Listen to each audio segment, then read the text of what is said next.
What's up, B Squad? It is your boy JB, and we are here today, you guys, with the last live for today. This is Married at First Sight, season 18, episode number 5. You guys, I forgot what the title of this episode was. Let's go to the guide and see what this episode was titled. It should have been titled A Hot Ass Message, what it should have been titled, but that ain't what it was titled. The episode was titled A Beach of a Honeymoon. All right, guys. So before we do get into the review, if you guys are watching this video or any other on the channel and you guys aren't subscribed yet, then I need you guys to do me a solid favor and stop taking me out on this date and then having me pay for it at the end of it.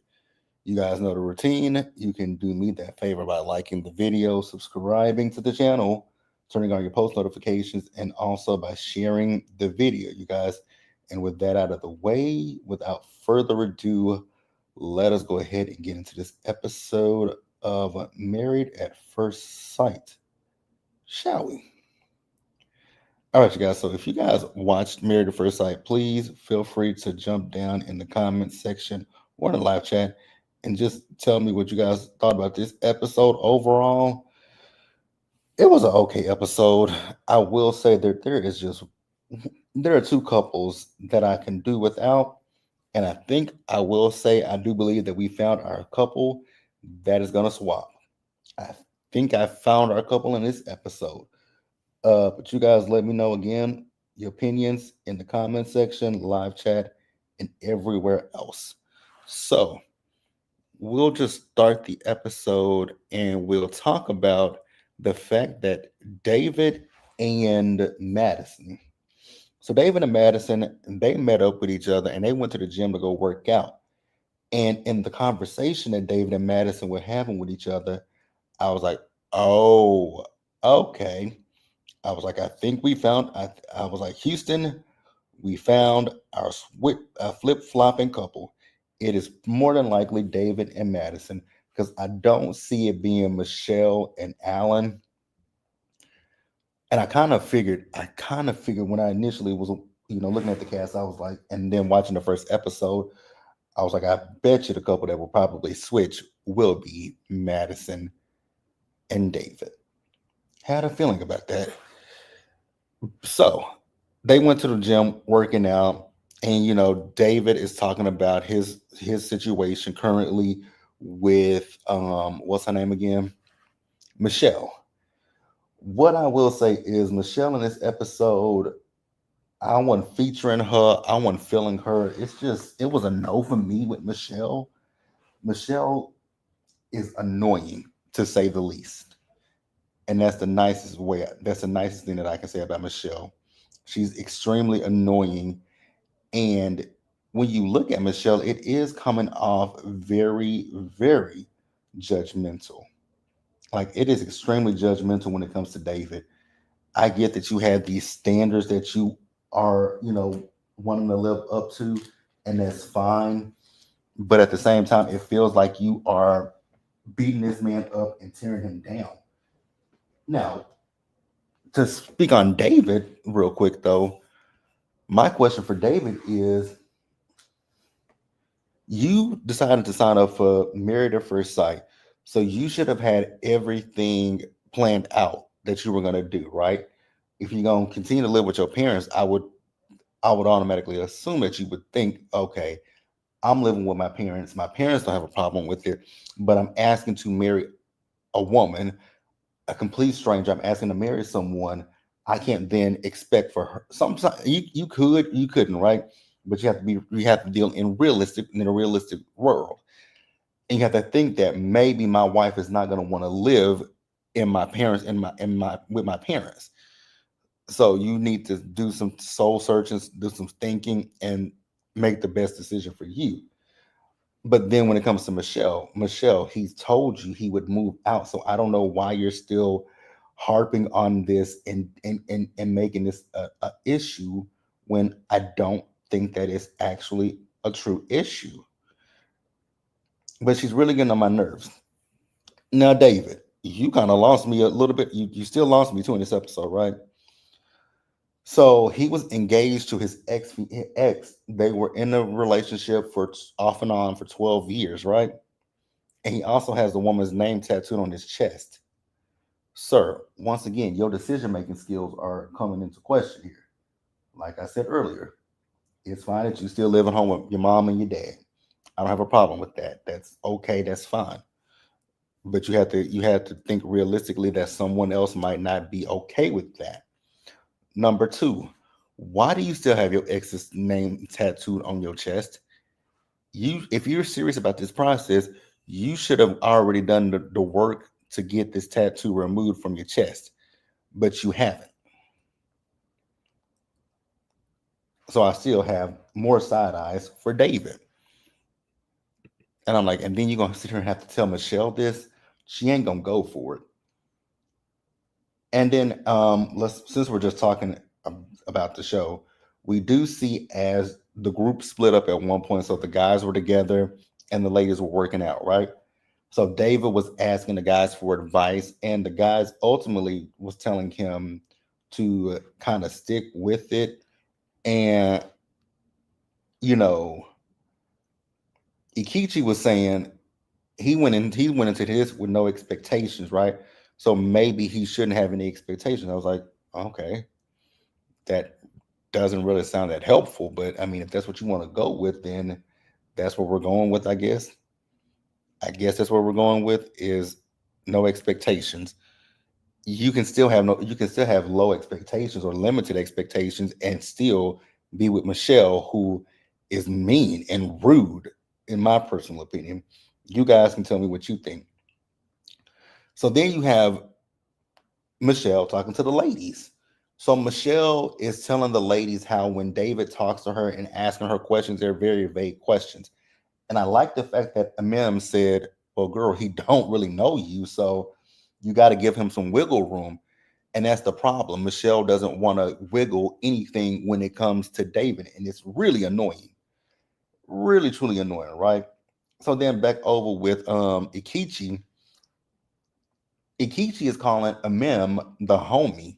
And y'all know I do have a side eye for Ikichi as well, right? My problem with Ikichi comes in with the fact that, sir, you were going out for Married at First Sight, Houston. They didn't find you a match, but now they didn't. Now you come back for this. Yeah, Ikichi, I don't really 100% see it for you, sir.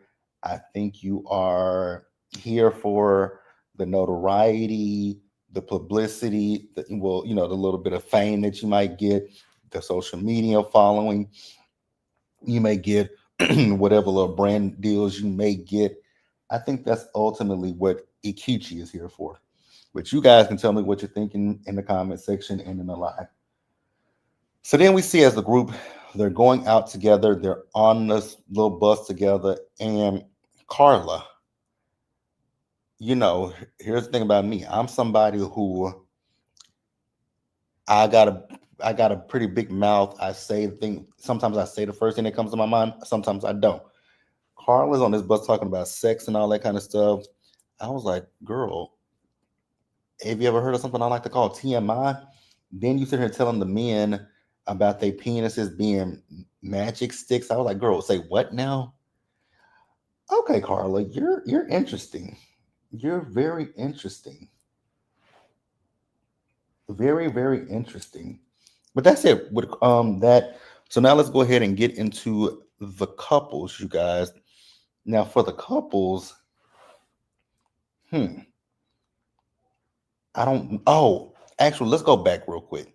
So they were on a boat. Michelle, Michelle, you were so draining and exhausting because you made that about you because the producers had to come and say something, had to check on you. Goodbye, Michelle. Please go away. Please go away. Please go away. Please go away. So let's get into the couples. Let's talk about let's see, where do we want to go? Let's talk about Emem and Ikichi first, I guess. Because it really wasn't a whole lot with Emem and Ikichi in this episode. We see as, they woke up for the first morning. They had Emem had breakfast prepared for them on the balcony. The food did look good. So she says to him that she just well, actually no, he said to her that he wants to get to know her and also enjoy the moment, right? So he asked her, when was her first date? And so she said that her first date was when she was in high school. And so she asked him a follow-up question as well. So he said, I think it was in high school, but the way he was talking is like he was awkward and stuff, or odd, or didn't think he was. I don't know. Think it was something, because I guess a girl came up to him and said that they were going on a date, and that was that. He did talk about the fact that he went to quite a few high schools, and that when he was in high school, that his dad kicked him out of the house, and it was kind of like they were too much alike. And here's the thing: give a damn how much alike you and your kids are. Why would you kick your kid out? So when he got kicked out, that's when he went back home to Houston with his mom. And I was like, okay, cool. So then with he did talk about his job and how, he just does this and he wants to help kids get out of the hood. I like that. I really do like that. And so Mem got emotional because of the fact that, her family doesn't really show emotion because her mom is not that emotional. Her dad isn't either. But towards the end of her dad's life, he did, tell her that he loved her and that she said it back to him, right? And that's really it. Um, I like the Mem, but like I said, I have a side eye for Mr. Ikechi. I really got a side eye for him. Definitely got a side eye for Ikechi. But you guys definitely tell me your thoughts and your opinions in the comment section. And we will move on to the next couple, you guys. So I guess we'll just talk about Camille and Thomas. Here's the thing with Camille and Thomas. They're a cute couple. But the problem that I think what's going to be the issue with Camille and Thomas is going to be Thomas, because Thomas, he seems like, now there's nothing negative about him. I don't think he's a bad guy or anything like that. But what I will say about Thomas is that he's he seems too bashful. He seems very shy. He seems very timid, right? And I don't think that that's going to bode well with the relationship with Camille, because Camille did ask him at one point, because we saw them at the beach and they did they got into the rafts, right? So she asked him if he's someone who takes the lead, and his response was, in some situations he do. And I would have, if I were her, I would have went a little bit deeper with that. Like, what particular situations would you say you would take the lead? Because her thing is, for her, with her job, she she's calling the shots all day in her day to day. And essentially it sounds like she wants to be with someone who is comfortable with making the decisions in the relationship. But I don't necessarily think she's getting that with Thomas. Those are just my opinions. Like I said, I don't think he's a bad guy. I don't think anything negative about Thomas. I just don't see him being what Camille wants or needs in her relationship, right? So then after that, we see as they went to dinner, and she wants to know a little bit more about his family life. You guys know him and his twin brother, they are adopted. So he did tell her about that. And, he told her how he found out that he was adopted. It was on social media. So he went to his mom and dad and asked them. So his dad told him, yes, you are adopted. But his dad was afraid to tell him that he was adopted, because he didn't know how they would receive him, or if they would still look at him the same way. And he said that he did, right. So then he talked about how his father got cancer, and then not long after that, his parents passed away, right. And so Camille was able, with him opening up about his family, it allowed her to open up about the fact that her parents are divorced, right. and how, she had to step up and how that just shaped her growing up. I was like, okay, they do have, like, you can see some things, but I just don't really see this being a perfect match. And in the grand scheme of things, what is a quote unquote perfect match is a good question, right? But I just don't see them two being what each other needs, because I think she wants one thing, but like I said, when it comes to him, he seems very bashful and very timid, and I don't know if that's going to be something that she can rock with. But let me know what you guys think, and we'll move on to the next couple, you guys.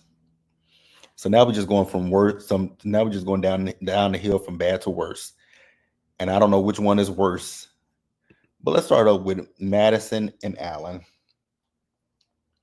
So with Madison and Allen, the thing that I will say about Madison and Allen, I want Madison to be.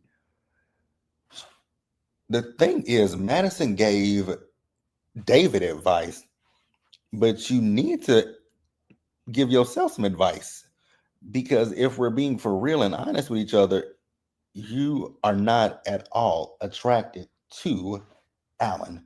You don't like the way he dressed. You don't like his body type. You don't like Alan, period. And I feel like you're faking the funk when it comes to this marriage with Alan.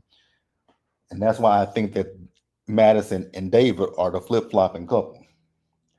So when she said that she gave David some advice, Alan asked her, "What do you have for me?" She ain't got nothing for you because she's not interested in you, right? Because she said that she told David to speak his mind. So he asked her if she needs anything from him, and she asked him, how does he deal with conflict? He said it depends on the situation, and I agree with that, right? I agree with that. When it comes to conflict, I say it depends on the situation, and it also depends on the setting that you're in.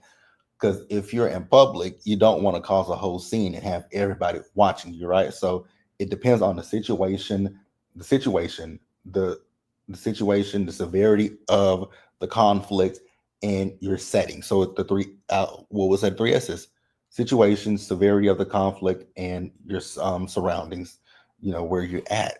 But she's telling him, "I'm not necessarily calling you a pushover, but you called him a pushover without calling him a pushover, basically." And she just wants for him to think about himself first. And I was like, okay, I get that.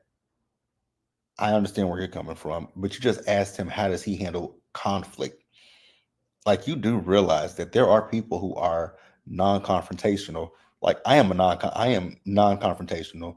That is one thing you are not. Like, I don't do confrontation. Like, people with, my friends and family will tell you, you cannot argue with me because I'm not going to do it. Like, I don't go back and forth with you. I'm gonna let you get your 2 cents off, and then I'm be like, okay, you're done. If you're done, then I'm gonna say, da da da. I'm gonna put a little 2 cents in, but I'm not gonna be argumentative. I'm not gonna be combative. I'm not gonna be any of that stuff. I'm gonna be calm, and I'm just gonna tell you what it is and how I feel. So then we see as she and Alan later in the episode, they went and got in a paddle boat, right?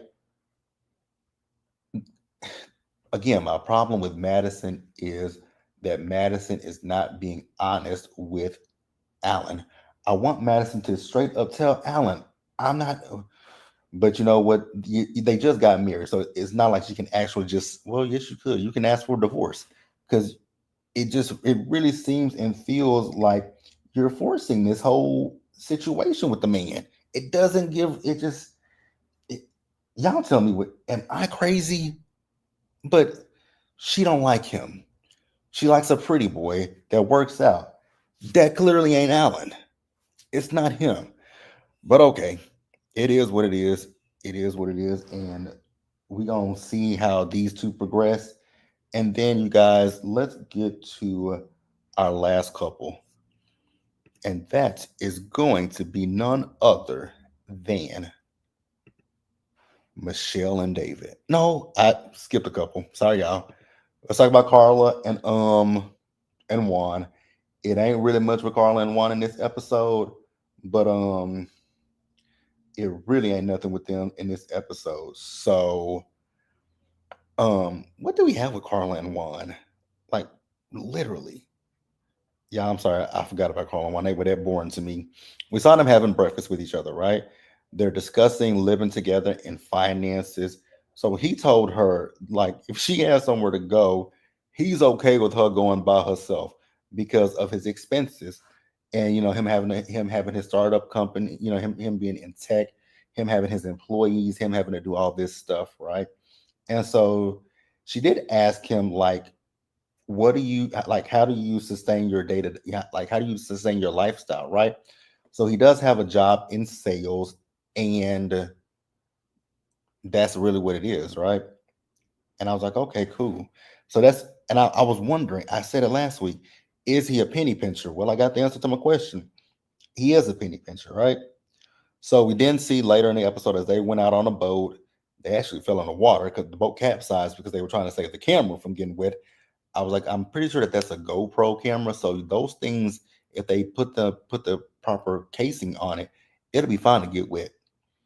Then we later in the episode saw them as they went and got a couples massage, and that was really it with those two. Now to wrap up the episode with Michelle and David. So I don't already say what I said about David because I do wonder the question with David: why did you sign up for this show with all the things that you got going, right?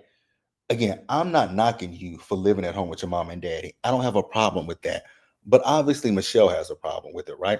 Michelle can't move past it because Michelle keeps bringing up, and what it feels like to me when it comes to Michelle, it feels like Michelle looks at him as if he's a lazy bum and he ain't doing nothing with his life. Like, that's the vibe that I get from Michelle when she looks at David as if he's a bum and ain't doing nothing with his life. And the man works. He has two jobs. He lives at home with his parents, but he said to you before he would move out of his parents' house. So I don't know what the issue is. Like, I'm so stuck on stupid trying to figure out the reasoning with this lady. So he went back to the room after he had his conversation with what's her name? Madison, right?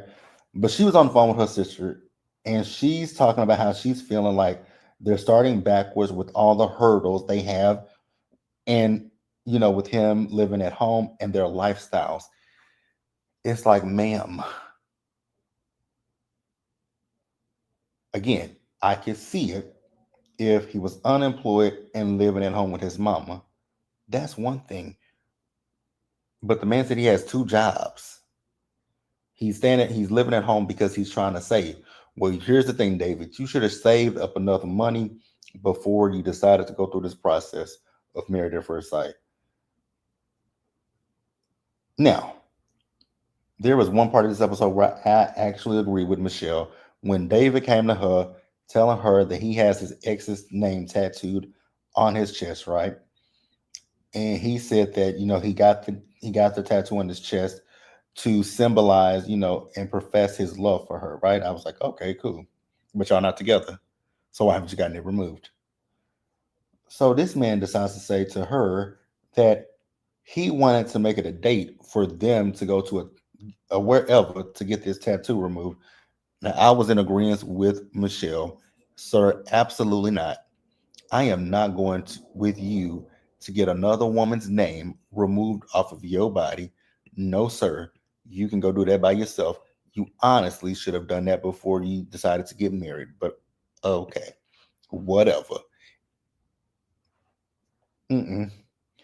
So then David asked her, is she attracted to him, right? She said that she's finding it hard to be, she's finding it hard. She's finding a hard time with the attraction. I was like, yeah, you're absolutely finding a hard time with that attraction because the minute that man told you he lives at home with his mother and his father, if you thought he was attractive at that point, it went downhill expeditiously, right? And that again, like I said, is my problem with her. Just ask for a divorce. ask for a divorce, right? So Michelle says that she's very frustrated when it comes to David, right? So he's trying to ask her questions. She keeps saying that the questions that you're asking are very vague questions. But ma'am, he's trying to get to know you. You're not giving him a damn thing. So what is he supposed to do? Like she got on my nerves. She got on my damn nerves. Then she's asking for space. So he gave her some space, but then he said he'll text her and all this kind of stuff. So she later in the episode, we see them as they sat down for dinner, right? And she was so annoying in this dinner. Like, you call me and you text me, but I just wanted you to leave me alone. And so he was like, you know what? I'll give you your mother space or your damn space or whatever he said, right? He cussed at her, right? Now, the way that they showed that in the preview of the last week's episode, I was ready to come on here and go off on David, but watching it in this episode, I'm not necessarily going to go off on David because should he have raised his voice in what did he well yeah he didn't really raise his he got a little elevated because he was irritated because he's been trying with her and then he cussed at her. Am I upset with him for doing that? Not necessarily. But he came back to the table and he apologized to her, right? And I was like, well, that was a big thing to do, to come back to the table and apologize to her. But my thing is, like I said, she's just annoying and so insufferable. Like, girl, just say I want out. How, that's easy to say. Just say I want out, and then you be out. But that's it, you guys. Let me know what you guys thought about the episode in the comment section below. Subscribe to the channel, you guys, and turn on your post notifications. And I'll see you guys in the next one, you guys. Please stay safe. Take care of yourselves. Wash your hands. Be blessed. And I'll see you guys for the next video. Bye, guys.